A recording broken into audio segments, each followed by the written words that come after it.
Guerre en Israël. L'info essentielle du mardi 10 octobre 2023. Bilan humain israélien, plus de 900 morts, plus de 2700 blessés, plus de 100 otages. Situation sur le terrain. L'armée poursuit son déploiement dans le sud d'Israël afin d'éliminer les derniers terroristes encore présents. Bien que la maîtrise du sud d'Israël soit presque rétablie, la confusion règne encore et les pénétrations de Palestiniens sur le sol israélien semblent continuer depuis la bande de Gaza. L'armée israélienne aurait déjà liquidé 1500 terroristes sur le sol israélien.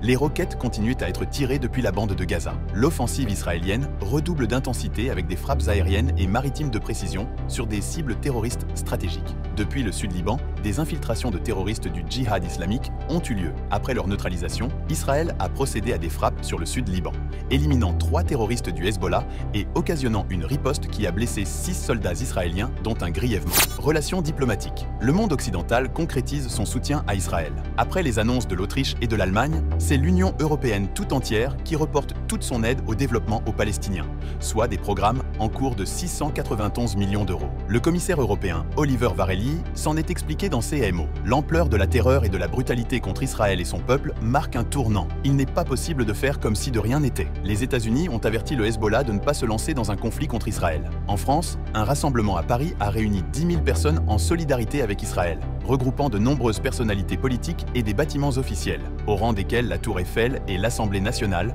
aux couleurs du drapeau israélien. Du côté des pays du Golfe, alors que l'implication de l'Iran apparaît de plus en plus évidente dans la guerre, le Bahreïn s'est joint aux Émirats arabes unis pour condamner les agissements du Hamas. Une première pour ces deux pays arabes signataires des accords d'Abraham avec Israël. Sur les 5 pays siégeant au Conseil de sécurité de l'ONU, la Russie et la Chine continuent de se refuser à toute condamnation des agissements du Hamas, se contentant d'appeler à une solution à 2 États. Cette position est uniquement liée à l'intérêt stratégique de voir les États-Unis s'engager au Moyen-Orient et de se détourner de l'Ukraine, en lutte contre l'invasion russe, et de Taïwan, menacée par la Chine et dont les États-Unis sont un fervent allié. Message de nos rabbins. Rav Moshe Sternbuch a invité chacun à étudier la Torah en cette période difficile.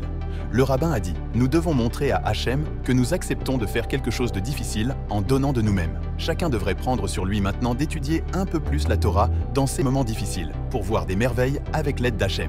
Miracles, prodiges et merveilles. Des dizaines de jeunes filles israéliennes ne suivant pas les règles de Tzniut ont partagé des vidéos sur les réseaux sociaux en train de métamorphoser leur garde-robe en vêtements Tzniut pour le bien du peuple juif et la réussite des opérations militaires israéliennes.